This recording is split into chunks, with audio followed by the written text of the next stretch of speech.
We have once heard the basic way by which the immune cells one after another, the immune system one after another, in a cascading manner actually challenges the pathogen and ultimately successfully removes the antigenic load. Now let us get to some particular cases. So I'll be starting with the mechanism of immune defenses against extracellular bacteria. Coming to extracellular bacteria, the disease symptoms that we observe in cases of extracellular bacteria can be attributed to the toxins liberated by this extracellular bacteria. The toxins are of two types. Exotoxins are toxic proteins actively secreted by gram-positive or gram-negative bacteria.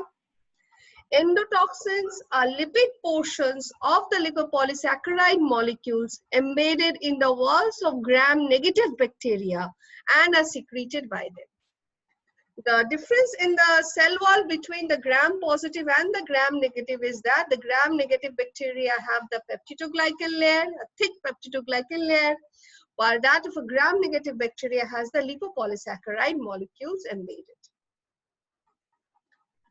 Now, endotoxins, just to keep in mind, are not secretory molecules, but are released when the cell walls of gram-negative bacteria are damaged. Intact gram-negative bacteria can never, I'm using the word secrete, cannot use the word secrete here, cannot produce the endotoxins. Only when the cell walls of the gram-negative bacteria are damaged, then only they produce the endotoxins. A given bacterial species may produce both exotoxic and endotoxic molecules. Now, let me give you two examples of the production of exotoxin. In case of Vibrio cholerae, it has been observed that the local release of an exotoxin binds to the gut epithelial cells and induces the severe diarrhea that characterizes cholera. So in case of Vibrio cholerae, the exotoxins actually bind to the gut epithelial. In Clostridium botulinum, a neurotoxin is produced. This is also an exotoxin that blocks the transmission of nerve impulses to the muscles, resulting in the paralysis characteristics of botulism. In contrast, damage to a host caused by endotoxin is always immunopathic. Exotoxins are secretory molecules secreted by both gram-positive and gram-negative bacteria. Again, repeating, endotoxins are a part of the gram-negative bacterial cell wall. So when they come into the system, it is basically immunopathic reaction. And if you remember the definition of immunopathy, that is, the cells becomes reactive and at times the cells becomes autoreactive also. The LPS of gram-negative bacteria activates macrophages and induces them to release pro-inflammatory cytokines, particularly TNF alpha and interleukin-1. A very high concentration of these cytokines that are secreted in response to a significant gram-negative bacterial infection can induce high fever and endotoxic or septic shock.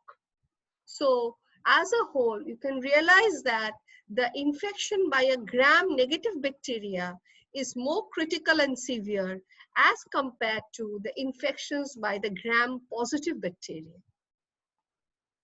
Now coming to the defense mechanisms that usually works for the extracellular bacteria.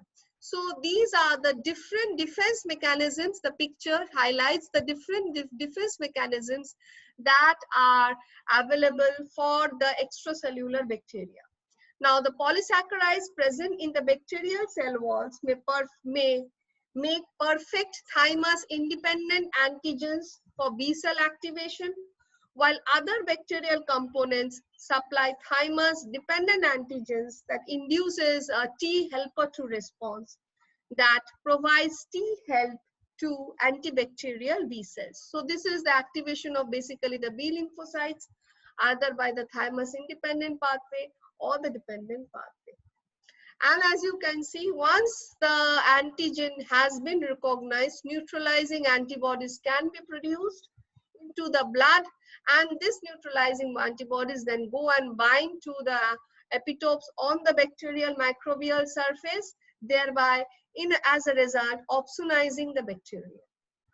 Fourth, as you can see, once the bacteria are opsonized, they serve as a coating which is now recognized and further engulfed by phagocytic leukocytes expressing the FCRs. We studied today that the NK cells can also recognize the FCR, I mean to the FC receptor of the Ig molecules, and the NK cells can also recognize them and bring about the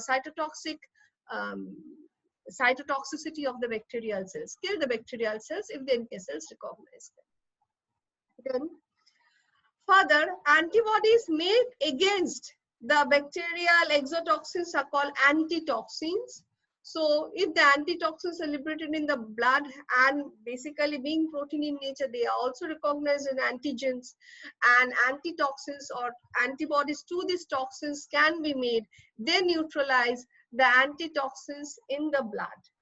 Finally, if the toxin is the sole element causing the disease in the host, then the consider on this spectrum, the toxin is the sole element causing the disease in the host, the production of antitoxin alone will be enough to restore health. If the bacteria is not a part of causing the disease, if it's only the antitoxin that is causing the disease, then production of antibodies against the antitoxin is enough to bring back or to restore health. For example, human resistance to tetanus or diphtheria relies solely on antitoxins directed against Clostridium tetani exotoxin or Corynebacterium diphtheriae exotoxin.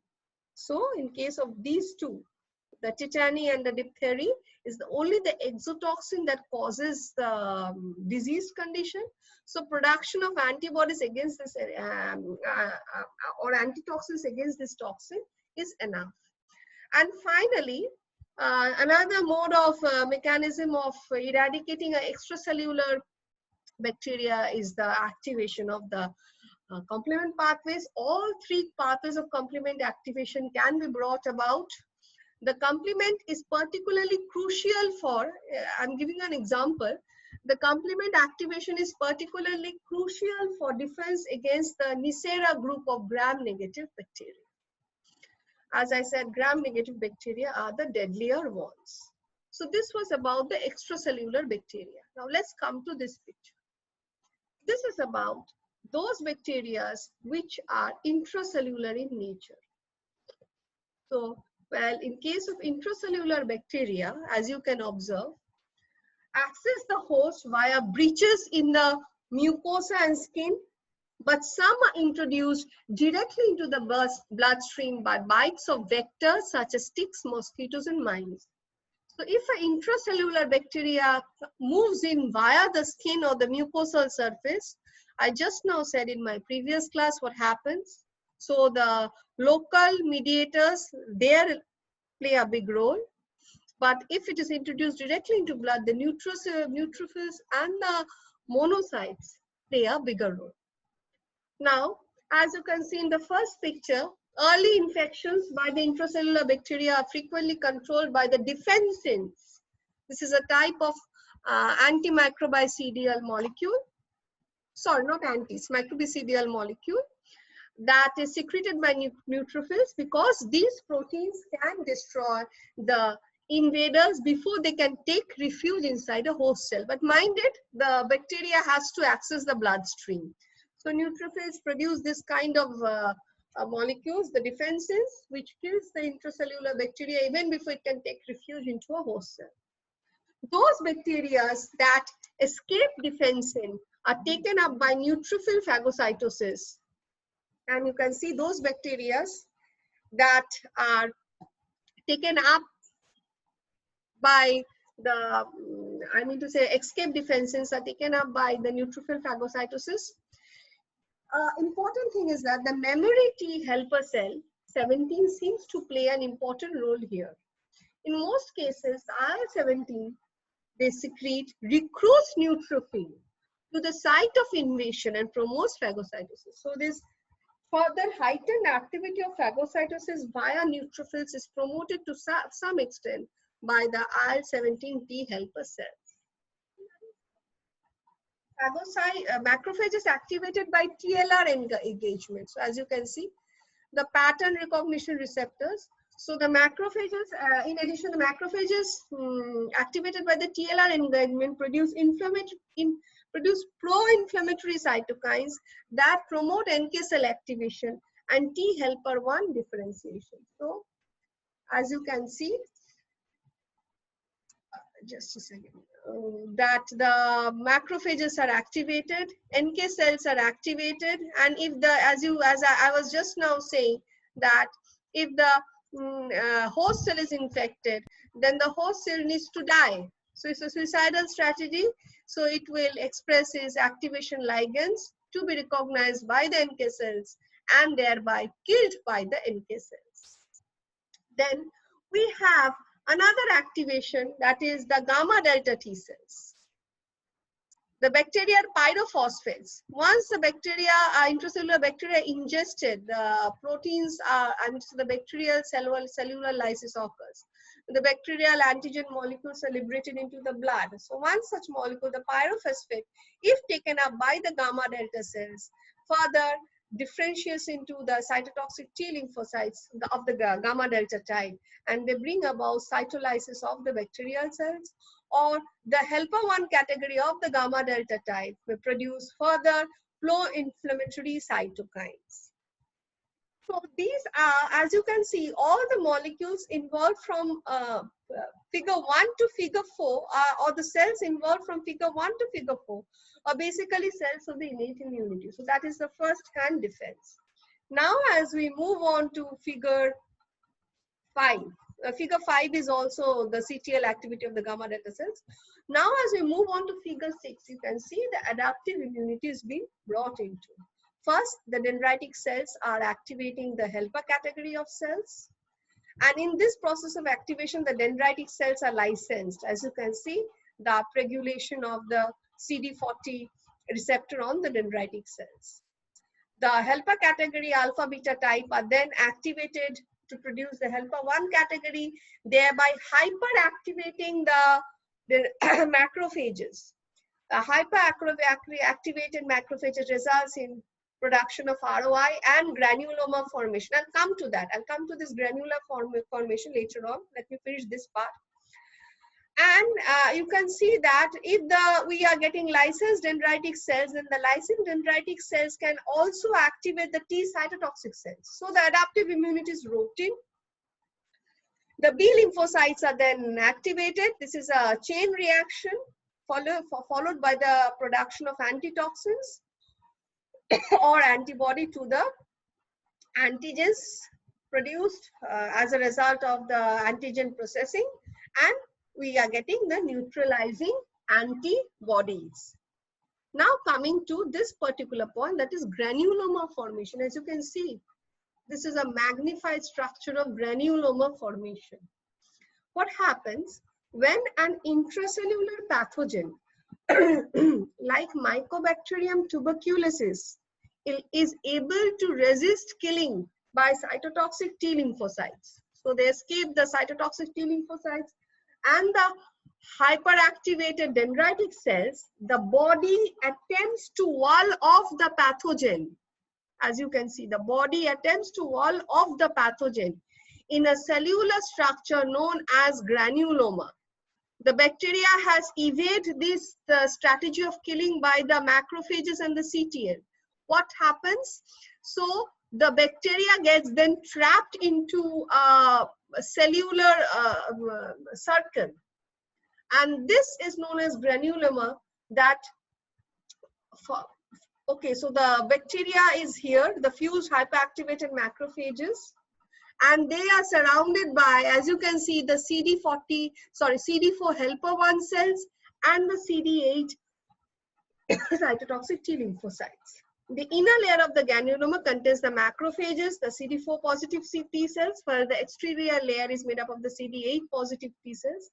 Eventually, the granulomer exterior becomes calcified and fibrotic, and cells in the center undergo necrosis. In some cases, all the pathogens trapped in the dying cells are killed and the infection is resolved. However, in other cases, a few pathogens remain viable but dormant within the granuloma, causing the granuloma to persist. If a granuloma persists, it is a sign that the disease is becoming chronic. So this was basically the major mechanism of defenses for intracellular bacteria. Now we are coming to viruses. One virus is giving a pain in the neck for us right now. So when we talk about viruses, first we should remember that they are stripped down of the intracellular pathogens. Viruses actually are stripped down intracellular pathogens that consists of a nucleic acid genome packaged in a protein coat called a capsid. The viral genome may be DNA or RNA, and the capsid may or may not be covered in a membranous structure called the envelope. Most viruses enter a host cell by binding to a host receptor. Now, when a host is initially infected with a virus, the host experiences acute disease in that the illness may be mild or severe, but is only short term. Sometimes viruses are not completely eliminated during the acute infection and remain in the body to establish persistent infections. Persistent infections causing long-term or recurrent illness are known as chronic disease. Now let us take the case of COVID. If you see the disease pathology, people are getting infected, so that's an acute disease. If the disease is mild, that is asymptomatic, or to some the people are recovering very quickly.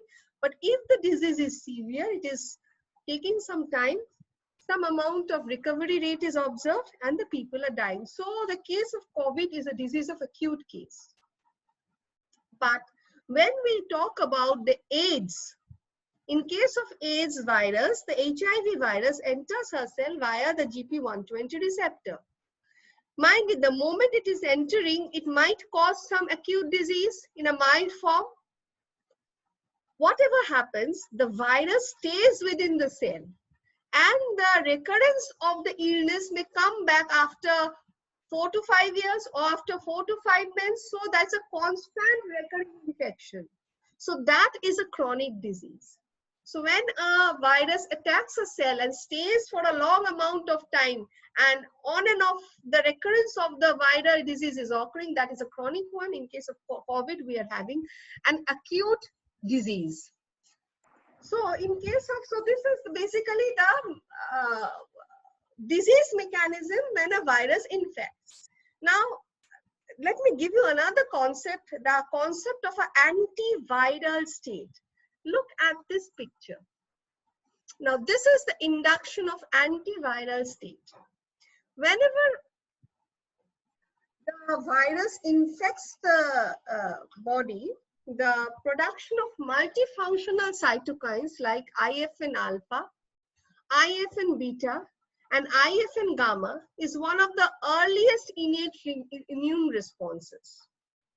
IFN alpha and IFN beta are secreted primarily by host cells infected with the viruses. Okay, and IFN gamma is initially produced by an activated macrophage and NK cell, and later on by activated T helper cell.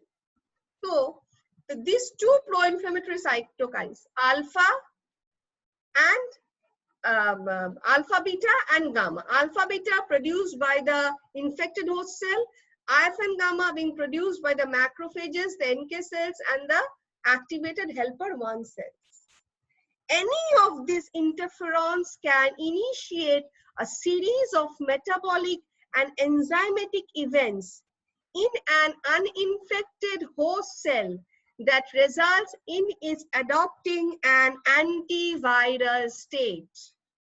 So if the host cell is capable of adopting an antiviral state, so even if there is the infection of the virus, we will not be getting such a heightened immune response because the host has developed the property of getting its cells into an antiviral state.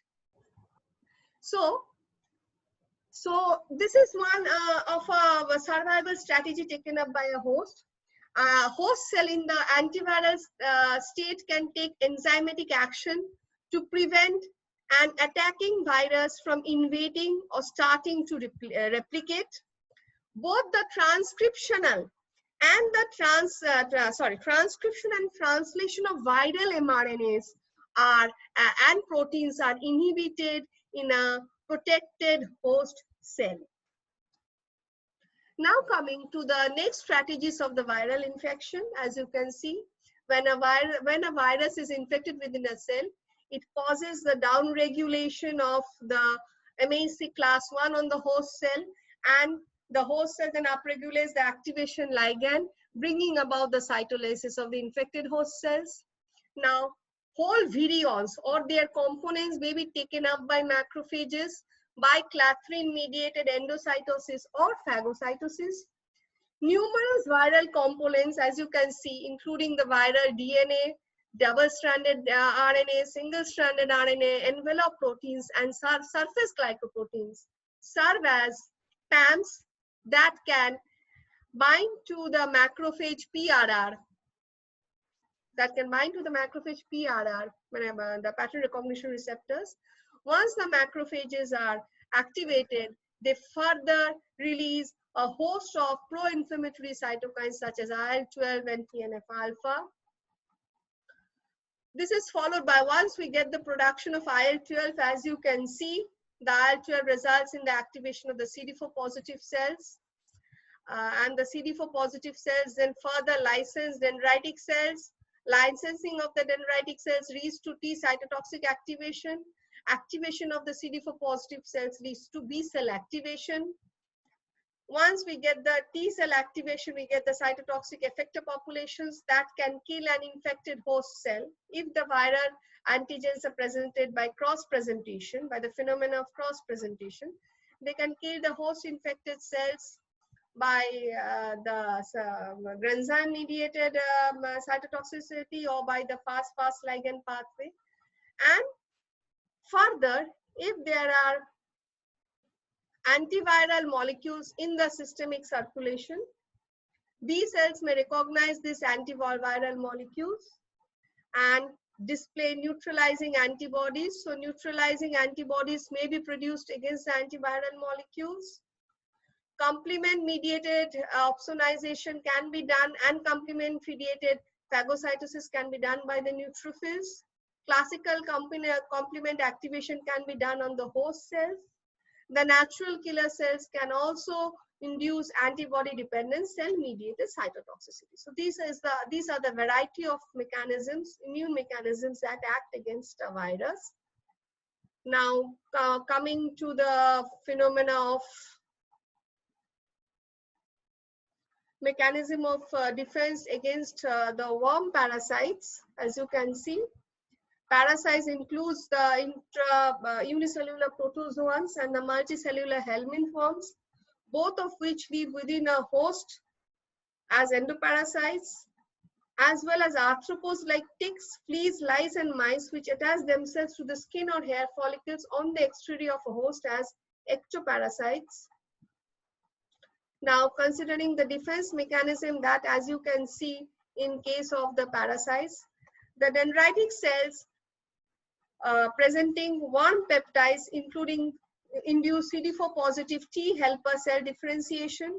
The T helper cells then produce further cytotoxic activities, activate the B lymphocytes, and in case of parasites, the activated B cells undergo isotype switching to IgE. So anti-worm IgE are produced against the helminth worms. Secondly, mast cells pre-armed with anti-parasite IgE are activated by the worm antigen and release histamine and toxic proteins. So histamine degranulation and toxic proteins are released. Third, activated eosinophil bind to worm-bound antibodies via their Fc receptors and degranulate, releasing molecules that directly damage the worm surface. Finally, interleukin-5 produced by the T helper 2 cells, interleukin-5 produced by the T helper 2 cells, induce isotype switching of B lymphocytes to IgA. Secretory IgA blocks the worm from gaining a foothold on the mucosal surface. So this is how the different immune mechanism work against helminths. And coming to the, I think so this is the final immune mechanism against a lot of fungal diseases that our body faces. As you can see, in case of funguses, activated neutrophils, macrophages carry out phagocytosis of fungal cells and secrete antifungal peptides or cytokines. Secondly, the gamma delta T cells generate effector cells that secrete cytokines against the fungal molecule, the fungal cells. Then third, activated NK cells kill fungi by secreting cytotoxic cytokines. So you can see they kill the cells by secreting cytotoxic cytokines. So they liberate IFN gamma, TNF alpha, and induce a fungal cell killing. Fourth, the fungal pattern recognition receptors activate the, the fungal pattern recognition receptor ligands activate the receptors on the dendritic cells that further activate the CD4 positive T helper cells, which differentiate into helper 1 and helper 17 population, bringing in about macrophage hyperactivation and neutrophil recruitment.